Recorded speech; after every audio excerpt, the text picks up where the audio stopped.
il y avait un monde avant. Jacques Mayol, Enzo Maiorca, c'était des gens qui découvraient, qui faisaient découvrir un peu l'apnée au monde.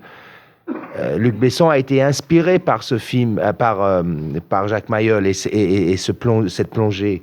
Il a ouvert la porte à d'innombrables spectateurs à ce que c'est le magie de l'apnée.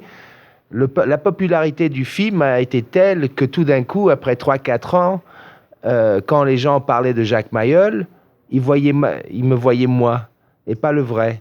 Et c'était une des choses qui était une circonstance de ce qui s'est passé avec le Grand Bleu, qui pour le vrai homme était quelque chose de très dur, parce que c'était un homme, c'est l'opposé total de ce que j'ai joué dans le film, par exemple. Le vrai Jacques Mayol était un homme affable, il avait mis sa main sur son doigt sur le fontaine de la jeunesse, il était il était à 30 ans quand il était à 70 ans. C'était quelqu'un qui était un énorme égo, il parlait que de Jacques Mayol, et tout d'un coup d'enlever son identité, ça l'a vraiment fait beaucoup de mal, et c'était quelque chose, on avait partagé ça, moi et lui, après le Grand Bleu, et quand il s'est suicidé, c'était un peu dur, parce que c'était un homme qui s'est retrouvé seul après cette passion qu'il a suivie, et pour moi, de participer dans L'Homme Dauphin, c'était surtout pour célébrer le vrai monsieur, que je trouve doit être célébré. Il a introduit pour beaucoup de gens ce que c'est l'apnée, cette chose qui nous met en contact avec la nature, cette chose que le Grand Bleu introduisait il y a 30 ans, que l'être humain, il doit faire partie de la mer et de l'océan.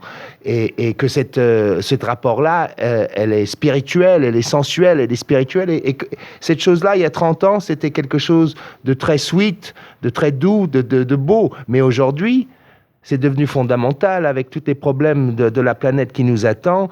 Comment arriver à trouver une solution intellectuellement? Je pense que ça doit venir par l'esprit et qu'il n'y a plus d'autre choix. Il faut commencer à se mettre pour défendre cette planète.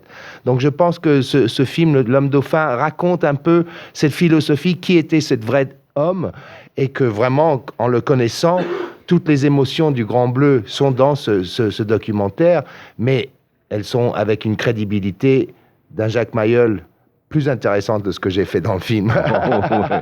Quelle humilité, Jean-Marc Non, Barr. mais c'est pas une humilité, c'est la vérité, et c'est ça qui est beau. Moi, j'ai joué un fable, et la musique d'Eric Serra et tout ça, c'était une belle création. Mais je pense que quand les gens connaissent la vraie personne, ils peuvent être encore doublement inspirés. Voilà.